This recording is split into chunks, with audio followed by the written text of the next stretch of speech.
Bien, alors je vais commencer par vous réexpliquer ce que c'est qu'une densité. Donc une densité, c'est une fonction définie de R dans R qui a trois caractéristiques. D'abord, c'est une fonction qui doit être positive ou nulle. C'est une fonction qui doit être continue, sauf éventuellement en quelques points. On va le voir sur un exemple après.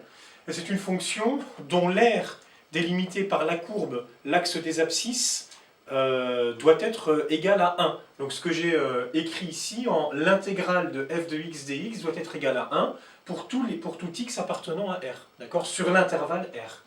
Donc je l'ai écrit comme ça, c'est pas vraiment la notation de votre cours, mais c'est comme ça que ça se traduit en termes d'écriture. Bon, alors voilà deux exemples de densité. Donc vous avez un premier exemple où la fonction est définie par f de x égale 1 plus x si x est compris entre moins 1 et 0, 0 exclu. 1 moins x si x est compris entre 0 et 1, les deux inclus, et 0 sinon. Donc c'est une fonction dite définie par morceau. Donc voilà sa représentation graphique. Donc entre moins 1 et 0, donc, elle vaut 1 plus x, donc ça fait ça, donc ça fait des segments. 1 moins x sur 0, 1, et puis 0 ailleurs. Donc la courbe représentative de la fonction, il ne faut pas se tromper, elle est définie sur R, c'est ça la courbe représentative de la fonction. Donc je fais en vert en décalé pour qu'on voit bien. Mais la fonction, elle a une représentation graphique sur tout R, pas simplement sur moins 1, 1. Et effectivement ici, elle vérifie ces trois caractéristiques.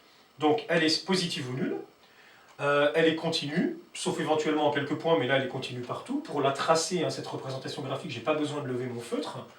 Et puis l'aire totale sous la courbe, elle vaut bien 1, vous pouvez le vérifier, il s'agit simplement de l'aire de deux triangles. Là vous avez 0,5 unité d'air, et là vous avez 0,5 unité d'air, donc l'aire totale vaut 1. Alors dans le deuxième exemple que je vous propose ici, donc c'est une variante du premier, vous avez aussi G, une fonction définie par morceau, qui va vous donner en représentation graphique donc, cette courbe-là. Donc elle vaut 0 si vous n'êtes pas sur l'intervalle moins 1, 1. Elle vaut 1 demi de x plus 1 demi sur l'intervalle moins 1, 0. Et puis elle vaut 3 demi moins 3 demi de x sur l'intervalle 0, 1 et 0 ailleurs. Donc ça vous donne ça comme représentation graphique. Donc c'est une fonction qui vérifie elle aussi les trois propriétés de ce qu'est une densité. Elle est positive ou nulle. Elle est continue sauf éventuellement à quelques points. Donc là elle est continue sauf en 0 où elle est discontinue. Et puis l'aire totale sous la courbe, elle vaut bien 1. Une fois encore, c'est des aires de triangle. Là vous avez une aire qui vaut 1 quart. Et là vous avez une aire qui vaut 3 quarts. Donc l'aire totale sous la courbe vaut 1. Donc voilà ce que c'est qu'une densité. Alors, on va définir maintenant ce que c'est qu'une variable aléatoire continue. Donc pour bien faire le parallèle avec les variables aléatoires que vous connaissez déjà, j'ai intitulé ce tableau variable aléatoire discrète versus variable aléatoire continue. Donc, le cas d'une variable aléatoire discrète, je vais passer vite dessus, vous connaissez déjà. X, si c'est une variable aléatoire, elle est discrète parce qu'elle prend un nombre fini de valeurs. D'accord ? Donc pour définir x, on a besoin de sa loi, en général donnée par une formule, comme par exemple dans l'exemple 1 pour la loi binomiale. X, c'est la variable aléatoire qui compte le nombre de succès à l'issue du schéma de Bernoulli, vous vous rappelez? Donc x prend un nombre fini de valeurs. Et x est égal à 0, 1, 2, jusqu'à n, voilà, ou n. Donc il y a simplement n plus une valeur qu'elle peut prendre. Et la loi de x est donnée donc par la formule suivante, la fameuse que l'on connaît. On peut aussi donner la loi, ça vous le savez, sous forme de tableau, c'est ce que je vous dis là, donc notamment dans les jeux où x représente le gain algébrique du joueur. Donc si à l'issue d'un jeu on peut perdre 20 € ou gagner 10, 50 ou 100, eh ben, il nous suffit d'élaborer ce tableau-là, et ce tableau c'est ce qu'on appelle la loi de probabilité, la loi de la variable aléatoire grand X. D'accord ? Et donc pour faire les calculs de probabilité, c'est enfantin, soit vous suivez votre formule, soit vous lisez ce qu'il y a dans votre tableau. Donc on aura la loi, lorsque à chaque valeur de x possible, on aura la probabilité correspondante. Alors, quand on est dans le cas d'une variable aléatoire continue, c'est autre chose. D'accord ? Il y a des fois des petits parallèles qu'on peut faire, mais c'est pas la même. En fait, on ne parle pas vraiment de la même chose. Donc, déjà, x ne peut pas. On n'est pas dans le cas où x va prendre un nombre fini de valeurs. On est dans le cas où x peut prendre toutes les valeurs sur un intervalle, en continu, sans trou. D'accord ? C'est notamment le cas si par exemple vous considérez la durée d'un appel téléphonique. qui va durer par exemple entre 0 et 3 minutes. Vous pourrez prendre tout et n'importe quoi entre 0 et 3 minutes, pas simplement 0, 1, 2, 3. D'accord? Si vous considérez la durée de vie d'une ampoule, je ne sais pas moi, qu'on vend sur le marché, elle peut vivre entre 0 et 1 an, admettons. Bon, bah, entre 0 et 1 an, elle peut vivre 0,4 ans, par exemple. Donc on peut imaginer qu'elle peut prendre toutes les valeurs possibles sur un intervalle. Dans ce cas-là, on dit que x est une variable aléatoire continue. Donc pour définir x, on a besoin de sa loi aussi, mais cette fois-ci, sa loi, elle va vous être donnée, donc en fait elle vous sera donnée, hein, elle va vous être donnée par sa fonction densité. Voilà, donc c'est à ça que va servir une densité. En fait, elle va représenter la loi, d'accord, de votre variable aléatoire grand X. Alors pour ça, je vous ai donné un petit exemple, voilà, que je suis sûr que vous allez retenir. Donc voilà un espèce de petit exercice, on vous dit voilà, Eddy appelle Zied au téléphone, et on appelle grand X la durée de l'appel téléphonique en heures. Ok? Donc, et on admet, donc, voilà, on l'admet, hein, donc on vous le donne, que la densité petit f de grand X est définie par la fonction, donc définie sur R, on se rappelle qu'une densité est définie sur R, par f de x égale 3x carré sur 0,1. Donc comprenez là-dessous que f de x égale 3x carré sur 0,1, et sinon elle vaut 0 ailleurs.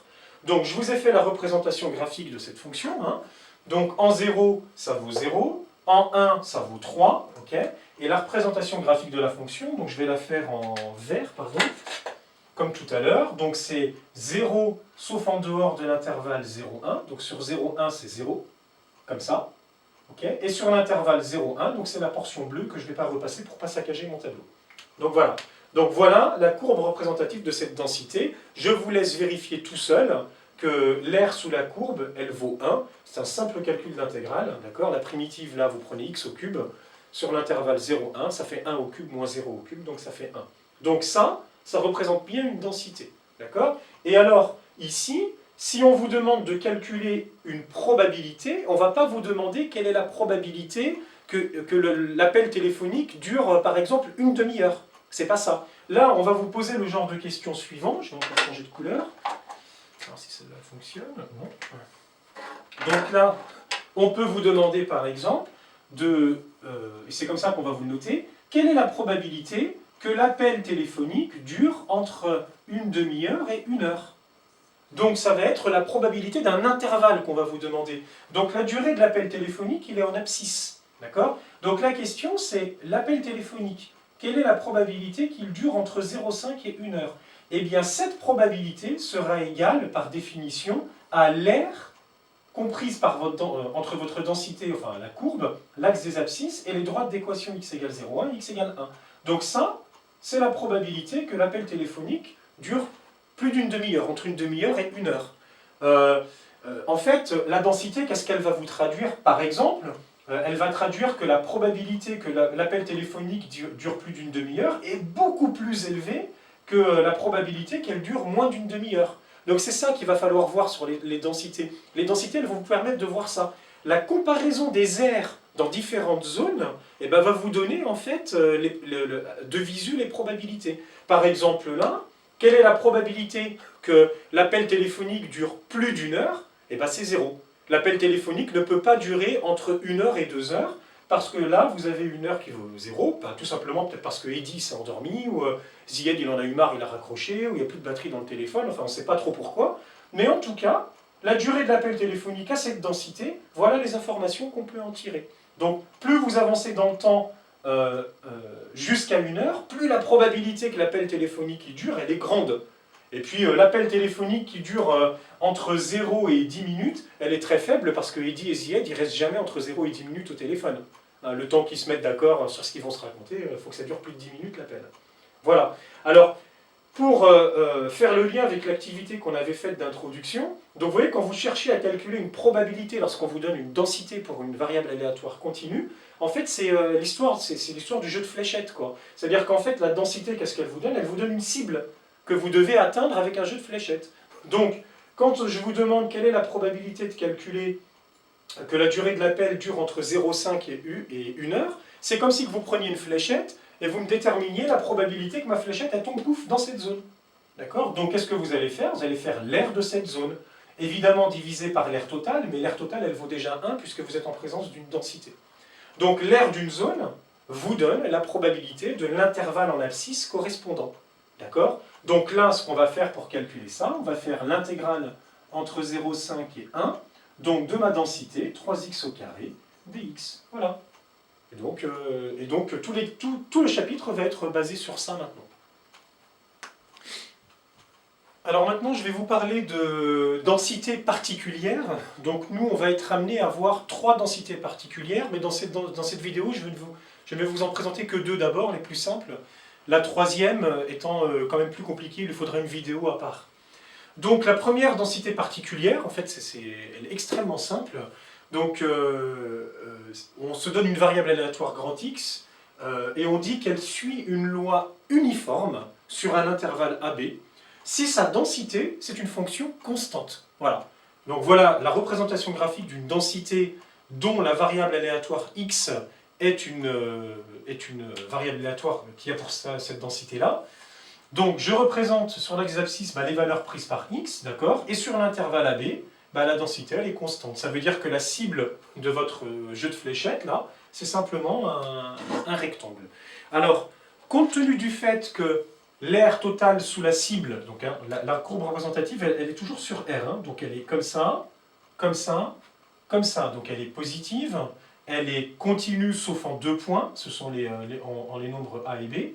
Et l'aire totale sous la courbe doit valoir 1. Là, vous devez avoir une aire qui vaut 1.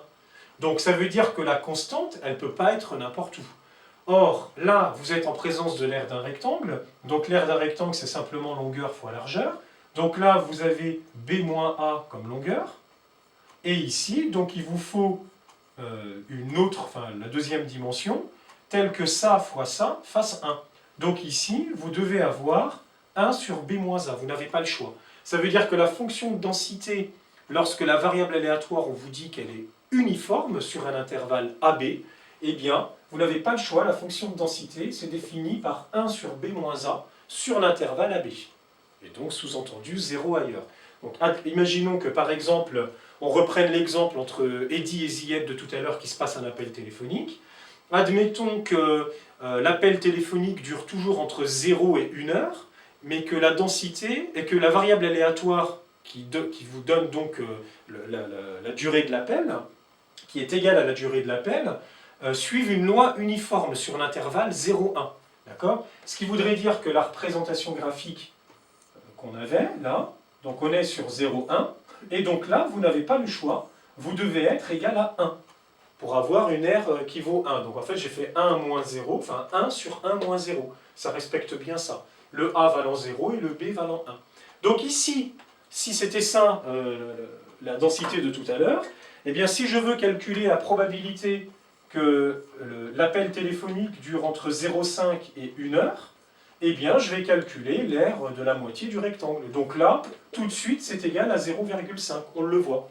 Si je m'intéressais à la probabilité, je vais l'écrire ici, la probabilité que l'appel téléphonique dure entre 0,1 heure et 0,3 heures, d'accord, vous ferez les conversions en heure-minute, ça c'est pas ça l'important. Donc je serai amené à calculer l'aire, ici, entre 0,1 et 0,3 de cette portion de la courbe-là. Donc en fait, j'aurais fait simplement 0,2, qui est la différence des deux, multiplié par 1. Donc ça, c'est égal à 0,2. Et d'une façon générale, dans une loi uniforme, alors je vais l'écrire au-dessus, si je cherche ici la probabilité d'être compris dans un intervalle C et D, pour la loi uniforme, eh bien il s'agit de l'aire de ce rectangle-là, c'est ça la probabilité d'être compris entre C et D, c'est cette aire-là, d'accord? C'est l'aire de ce que je suis en train d'assurer là, et là c'est simplement l'aire du rectangle, de dimension ici D-C, mais toujours fois 1 sur B-1. Donc ça veut dire que d'une façon générale, c'est juste mes feuilles qui écrivent mal, d'une façon générale, la probabilité d'être compris dans l'intervalle CD, donc c'est une formule centrale sur la loi uniforme, eh bien c'est simplement D-C sur B-A. Et donc du coup, quand X suit une loi uniforme sur l'intervalle AB, eh bien finalement j'ai une formule pour calculer les probabilités de n'importe quel intervalle. Voilà pour la première loi. Alors, la deuxième loi extrêmement importante qui va revenir extrêmement souvent, bien plus que la loi uniforme, c'est la loi exponentielle. Donc on dira que x est une variable aléatoire qui suit une loi exponentielle de paramètre lambda, où lambda est un réel strictement positif, d'accord, si sa densité est définie par f de x égale lambda exponentielle moins lambda x sur l'intervalle 0 plus l'infini. D'où le nom de loi exponentielle, parce que vous avez de l'exponentielle dedans, hein, c'est juste ça. Donc, voilà la représentation graphique de ce qu'est la densité de la loi exponentielle. Donc, si x vaut... Donc, alors déjà, on est sur l'intervalle 0 plus l'infini, sous-entendu que sur l'intervalle moins l'infini 0, la densité, elle est nulle. Hein. Donc ça fait partie de la densité, elle est toujours définie sur R. Mais il y a un point de discontinuité ici, là vous êtes discontinu, et vous reprenez ici. D'accord? En 0, vous vérifiez que f de 0, ça vaut lambda, et après, la courbe représentative, quel que soit le lambda, elle aura cette tête-là. Alors évidemment, la courbure sera plus ou moins différente selon le paramètre lambda, s'il est plus ou moins fort. Donc ça va réguler votre courbure de la courbe représentative. D'accord? Alors, toujours à l'oral, imaginons que la durée de l'appel téléphonique de tout à l'heure entre Eddy et Zied, elle suive la loi exponentielle de paramètres lambda. Là, je ne sais pas ce que c'est que lambda, ça aurait pu être 0,2, 0,3, c'est juste un paramètre pour réguler, peu importe ce que c'est. Vous voyez, on voit tout de suite que là, c'est quelque chose de beaucoup plus probable dans la réalité. Et la probabilité que l'appel téléphonique soit compris par exemple entre 0 et une valeur qu'il y a là, alors admettons, je dis n'importe quoi, admettons qu'on ait 1, 2, 3, et là que ce soit des minutes par exemple. Eh bien vous voyez bien que la probabilité que la durée de l'appel téléphonique dure entre 0 et 1 heure est quand même beaucoup plus grande, et 1 minute, beaucoup plus grande que la probabilité qu'elle dure entre 1 minute et 2 minutes, qui elle-même est beaucoup plus grande que la probabilité que la durée de l'appel téléphonique dure entre 2 et 3 minutes. D'accord? Donc ça, ce serait une densité qui serait naturellement beaucoup plus évidente sur un appel téléphonique, quoi, vous voyez? Et on voit bien que, par exemple, la probabilité que la durée de l'appel téléphonique, elle dure entre 400 minutes et 401 minutes, elle est quasiment nulle, puisque la courbe, elle est quasiment écrasée sur l'axe des abscisses. Okay? Donc ce serait une densité plausible là, plus que celle que je vous avais donnée précédemment. La loi exponentielle, d'ailleurs, elle est très souvent utilisée pour décrire l'évolution de la durée de vie d'un phénomène naturel. Hein, si vous observez par exemple une bactérie que vous mettez dans une boîte à pétri, d'accord, et que vous la laissez comme ça, mourir, quoi, vous l'observez jusqu'à ce qu'elle meure. Si par exemple là vous mettez en abscisse la durée de vie de cette bactérie, et vous allez vous rendre compte que la probabilité qu'elle vive entre 2 et 3 heures, elle est quand même beaucoup plus faible que la probabilité qu'elle vive entre 0 et 1 heure.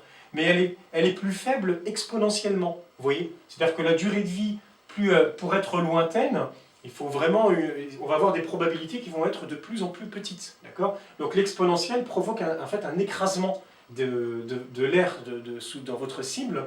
Donc vraiment, et les durées de vie comme ça naturelles, elles suivent ce genre de choses-là. Donc ça, on le verra dans les exercices. Alors, maintenant, on va juste quand même vérifier un point. Est-ce que ça, c'est bien une densité? Alors, on va le vérifier, hein, parce que c'est quand même, on vous dit que c'est une densité. Donc déjà, les deux premiers critères de la densité sont vérifiés. La fonction, elle est positive et définie sur R. Et puis, elle est continue, sauf éventuellement en quelques points. Donc là, sauf en 0. Maintenant, il faut s'intéresser à l'aire sous la courbe. Alors, c'est une aire qui est un peu particulière, puisque donc nous, celle qui nous intéresse, c'est l'aire entre les droites d'équation x égale 0 et puis l'infini quand même. Parce que la courbe, elle ne s'arrête jamais. Hein, la limite de ce truc-là en plus l'infini, c'est plus l'infini, c'est 0, pardon, mais ça n'atteint jamais 0. Donc encore faut-il prouver que l'aire sous cette courbe-là, c'est 0. Alors pour faire... c'est 1, pardon. Donc pour faire ça, moi ce que je vais faire, je vais d'abord déjà calculer l'aire entre 0 et a. C'est-à-dire que je vais calculer l'intégrale entre 0 et a de lambda exponentielle moins lambda x dx. Donc je vais le faire d'une traite là. Donc là, il me faut une primitive de lambda exponentielle moins lambda x, donc ça c'est pas compliqué. C'est simplement moins exponentielle de moins lambda x, vous le vérifierez hein, en redérivant. Donc compris entre 0 et grand A. Et donc ça fait moins exponentielle de moins lambda grand A. Donc j'ai remplacé x par grand A. Et maintenant je remplace x par 0. Donc ça me donne plus 1. Et ça, quand j'en fais la limite, quand A tend vers plus l'infini, ce qui va me faire calculer l'air finalement sous la courbe totale, jusqu'à ce que A il soit en plus l'infini, et bien ça, cette chose-là, comme elle tend vers 0, alors pourquoi elle tend vers 0? Parce que le lambda est positif. Donc A fois lambda tend vers plus l'infini, donc avec un moins devant, ça tend vers moins l'infini, et par composé exponentielle de quelque chose qui tend vers moins l'infini, ça tend vers 0. Donc ce truc-là, tout ça, ça tend vers 1. Voilà. C'est pour ça que c'est bien une densité. Ok?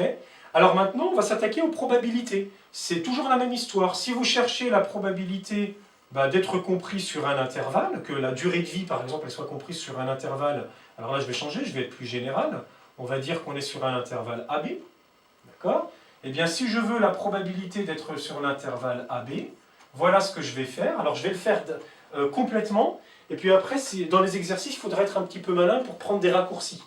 Donc là, je vais faire l'intégrale entre A et B de lambda exponentielle de moins lambda x dx. Donc finalement, je vais faire la même chose qu'au-dessus, sauf qu'à la place de 0 et grand A, je vais avoir petit a et petit b. Donc, ça va me donner moins e de moins lambda x entre A et B. Et donc, ça va me donner, donc ça, je vais l'évaluer en B, puis je vais l'évaluer en A. Mais comme j'ai un moins là, je vais l'écrire tout de suite dans le bon sens. De toute façon, vous prenez votre temps pour le vérifier. Ça fait e de lambda A, e de moins lambda A, pardon, moins e de moins lambda B. Et ça, vous pouvez le retenir par cœur si vous voulez. La probabilité d'être entre l'intervalle AB, c'est e de moins lambda A moins e de moins lambda B, donc A d'abord et B après, hein, dans la différence, d'accord? Donc vous pouvez le retenir. Alors maintenant, je vais faire deux cas particuliers de cette formule. Si jamais le A, c'était 0, si on partait de 0, d'accord? C'est-à-dire que ici, je cherche la probabilité que la durée de vie soit égale, soit comprise entre 0 et B. Donc l'air de cette surface-là, tout ça. Et bien ici, donc je vais calculer l'intégrale entre 0 et B, je ne vais pas le refaire, ça va me donner directement ça. Et comme là, le A, il vaut 0, là, je vais avoir 1. Donc ici, je vais avoir 1 moins E moins lambda B. Donc ça aussi, vous pouvez le retenir comme formule, hein, quand le point de départ, c'est 0. Et puis, si vous voulez avoir la probabilité d'être compris entre, je vais le mettre comme ça ici, A et plus l'infini, parce que rien ne vous interdit de mettre plus l'infini comme borne. Hein. Donc quelle est la probabilité que la durée de vie, que la durée de l'appel téléphonique entre Eddie et Zied, y dure entre A et plus l'infini? Eh bien c'est l'air que vous avez là. Donc là ça m'oblige, si je veux faire comme tout à l'heure, à calculer l'intégrale entre A et un grand A, et après je vais faire tendre grand A vers plus l'infini. Mais moi, c'est pas comme ça que je vais le voir. Moi, je vais plutôt le voir comme 1 moins cet air-là, puisqu'on se rappelle que l'air total vaut 1. Donc l'air entre A et plus l'infini, c'est 1 moins l'air entre 0 et A. Donc c'est 1 moins ce truc-là, quand B valait A là. Donc ça, je vais l'écrire ici, hein, donc c'est 1 moins la probabilité que grand X soit compris entre 0 et A, c'est-à-dire que c'est 1 moins ça, pour B vaut A, donc en fait c'est simplement E de lambda 1. Et celle-là aussi, elle est très intéressante à retenir, parce que c'est une question qui revient souvent. Quelle est la probabilité que la durée de vie dure au moins A, je sais pas, A minutes par exemple? Donc ça veut dire que vous êtes en présence de la probabilité d'un intervalle comme ça. Si vous vous rappelez de cette formule, vous pouvez le balancer directement. Hein, donc la probabilité de A plus l'infini, c'est exponentielle de lambda A tout de suite. Sinon, vous refaites les intégrales, elles sont très faciles. Bien, alors maintenant on va voir une propriété remarquable de la loi exponentielle, donc qui va s'appeler après propriété de durée de vie sans vieillissement. On va voir pourquoi ça porte ce nom. Donc, en fait, il s'agit ici, donc c'est une propriété de votre cours, hein, vous pourrez compléter, là je vais vous faire la démonstration.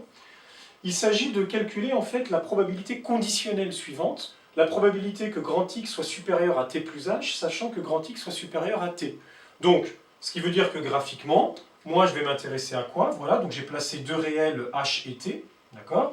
Donc t est là, h est là, donc h c'est cette longueur en fait, hein, donc t plus h il est là, c'est cette valeur-là. Et donc ici, je m'intéresse à la probabilité conditionnelle suivante. Quelle est la probabilité que mon appel téléphonique, il dure plus de t plus h minutes, sachant qu'il a déjà duré plus de t minutes. Okay, donc c'est ça à calculer, ce truc-là, je répète.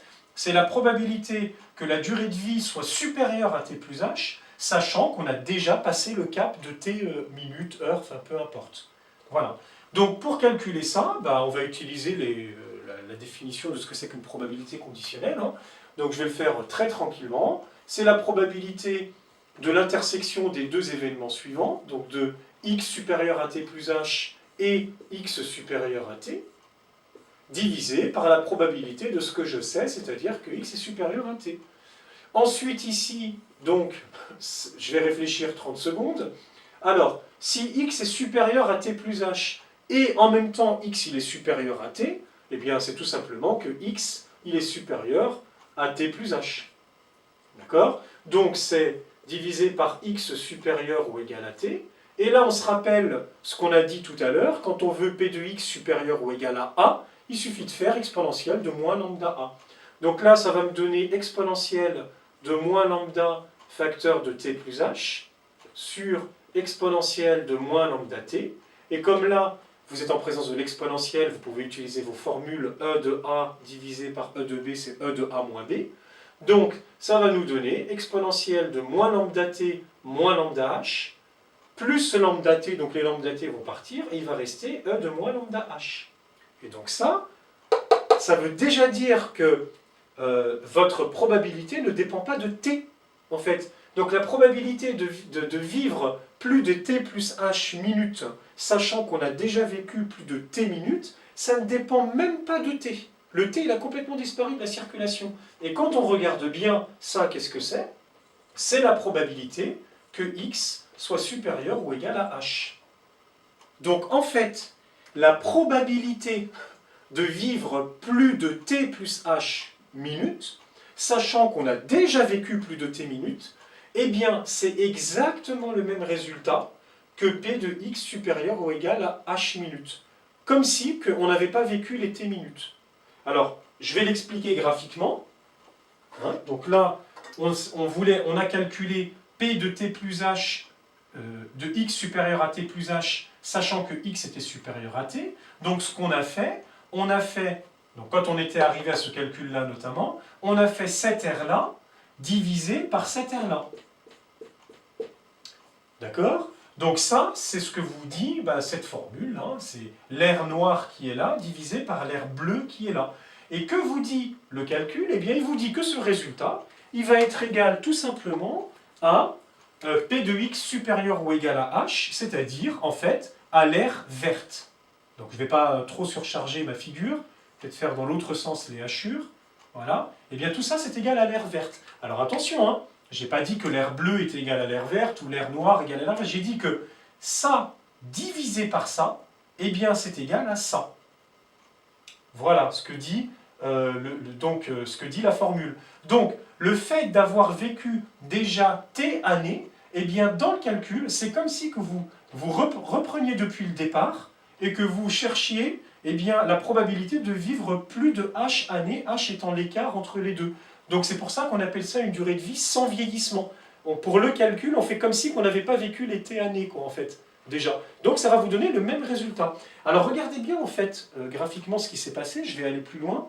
Vous voyez quand on calcule P de x supérieur à h, c'est l'aire de cette zone-là. D'accord? Mais en fait c'est quoi? C'est l'aire de cette zone-là divisé par l'aire totale, divisé par 1, ce qu'on ne raconte jamais. Mais finalement, qu'est-ce que ça veut dire ça? Ce qu'on a fait là, ça veut dire que ça divisé par ça, en termes d'air, eh bien c'est égal à ça divisé par ça. Hein, c'est une espèce, en fait, c'est une espèce de relation de Thalès, quoi. Une conservation de Thalès avec la courbe exponentielle ici. Donc je répète, on a ça divisé par ça, qui est en fait égal à ça divisé par ça. Voilà, donc qui est en fait égal à ça.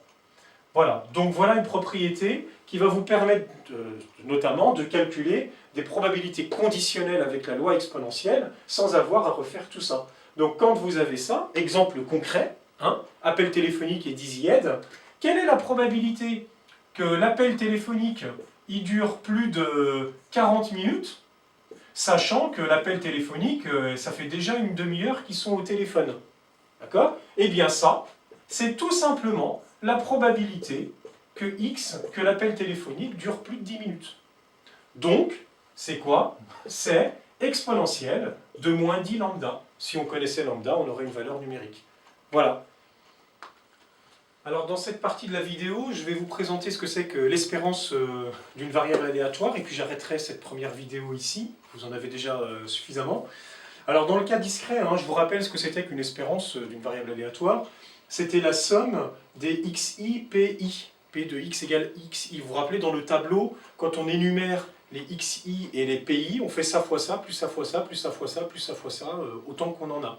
D'accord? Donc pour tous les n valeurs qu'on a dans notre tableau, ça nous donne l'espérance. En fait, ça vous donne la moyenne de ce que vous obtiendriez si vous recommenciez votre expérience aléatoire plusieurs fois dans les mêmes conditions. Alors, donc je ne vais pas revenir sur ça au niveau de l'espérance, mais retenez bien que ça vous donne une moyenne. Je vais le redire après dans le cas continu. Alors dans le cas continu, bah, c'est l'équivalent quoi en fait. Hein, c'est l'équivalent de faire la somme des xi, p de x égale xi. Donc ici, sauf que notre somme, elle n'est pas discrète, elle est infinie, la somme, elle est sur tout un intervalle. Donc elle va se faire, c'est une intégrale en fait définie sur R. Donc c'est l'intégrale, au lieu de xi, j'ai simplement toutes mes valeurs x, et au lieu de p de x égale xi, bah, l'équivalent c'est ma densité. Donc en fait, je vais faire la somme des xf de x, donc des x évidemment, voilà, donc sur R. Donc, pour la loi uniforme par exemple, donc pour calculer l'espérance de x, bah, je vais faire l'intégrale sur R, mais en fait, l'intégrale, j'ai besoin de la faire que sur l'intervalle AB. Je vous rappelle que pour la loi uniforme, on a une fonction densité constante sur l'intervalle AB et 0 ailleurs. Donc ça ne sert à rien de calculer l'intégrale sur les parties où elle vaut 0, la densité, puisque l'intégrale vaudra 0. Donc on se concentre uniquement sur l'intervalle AB. Donc en faisant l'intégrale de A à B de x de f de x de xf de x dx, bon, bah on se rappelle que la densité c'est 1 sur b moins a. Donc c'est tout simplement, en fait, le calcul, il découle tout seul, et on va trouver a plus b sur 2. Ah bah bien sûr qu'on va trouver a plus b sur 2. Donc je vous rappelle la représentation graphique de la densité d'une loi uniforme. Vous avez là 1 sur b moins a. Donc c'est la valeur qu'elle a, il n'y a que des zéros. Donc bah, l'espérance de ça, bah, évidemment que c'est a plus b sur 2, c'est le milieu. Qu'est-ce que ça veut dire? Ça veut dire que si par exemple Eddy et Zied aujourd'hui ils se téléphonent, d'accord? Vous mesurez le temps d'appel. Demain, ils se retéléphonent. Vous mesurez le temps d'appel et vous supposez que la densité, que le temps d'appel est régi par une densité constante, hein, par la loi uniforme. Et ils recommencent après-demain, de toute façon ils s'appellent tous les jours évidemment, et vous mesurez la densité d'appel. Donc si on suppose que la durée de l'appel, si on suppose que la durée de l'appel suit une loi uniforme, et que vous faites la moyenne de toutes les durées d'appel qu'ils se sont émis pendant 50 jours, et ben vous allez finir par trouver la durée d'appel que vous avez au milieu en moyenne. Si vous ne trouvez pas ça, c'est que très probablement la durée d'appel en fait, ne suivait pas une loi uniforme. Hein, voilà, donc c'est ça que ça veut dire qu'on trouve a plus b sur 2. Ça veut dire que si on recommence dans les mêmes conditions votre expérience aléatoire, eh bien, en moyenne, vous allez trouver en fait, des durées qui sont au milieu. Alors, qu'en est-il de la loi exponentielle? Alors, si on fait le calcul, l'intégrale de xf de x, donc cette fois-ci sur R+, hein, puisque sur R- c'était nul, ça ne sert à rien. Donc là, l'idée c'est de faire la même chose. On fait d'abord de 0 à grand A, et à la fin, on fera tendre grand A vers plus l'infini. Alors, ici, vous avez une primitive compliquée à déterminer. Donc, je vous le dis ici, je vous l'écris, c'est hors programme pour vous. Donc, pour le faire, j'ai fait ce qu'on appelle une intégration par partie. Donc si ça vous intéresse, bah, vous irez regarder sur internet c'est quoi une intégration par partie. Et si on se revoit un jour, eh ben, je vous la présenterai. Ça vous sera d'une aide précieuse hein, pour les années suivantes si vous continuez à faire des maths. Donc voilà, donc on trouve cette primitive-là, vous pouvez vérifier en dérivant hein, que ça marche. Et finalement, en remplaçant par a et 0, on va trouver ça. Et quand a tend vers plus l'infini, c'est un simple calcul de limite. Quand même, là, il y a une croissance comparée, il faudra faire attention. Et bien là, vous tendez vers 1 sur lambda. Donc, quand vous avez une loi exponentielle, donc je vous rappelle la densité, hein, c'est lambda exponentielle de moins lambda x, d'accord, la densité, donc f de x égale ça, et bien l'espérance de grand X, c'est 1 sur lambda. Voilà, donc ça veut dire que si par exemple, vous supposez cette fois-ci que la durée d'appel entre Eddy et Zied, elle suit une loi exponentielle et que vous mesurez les appels tous les jours et qu'en moyenne, vous avez trouvé une durée d'appel de, je sais pas moi, de 2 minutes, d'accord? Eh bien dans ce cas-là, ça veut dire que vous avez trouvé le lambda. Ça veut dire que le 1 sur lambda, il vaut 2, et donc le lambda, il vaut 1,5. Et donc, quand on a l'espérance dans un exercice, quand on est en présence d'une loi exponentielle, si vous avez l'espérance, c'est un moyen extrêmement simple de trouver en fait le paramètre qui régissait votre densité de la loi exponentielle. Voilà, vous avez suffisamment de choses là pour faire les exercices que je vais vous mettre sur Pronote à faire, et puis on va en parler demain. Voilà, j'espère que c'était clair.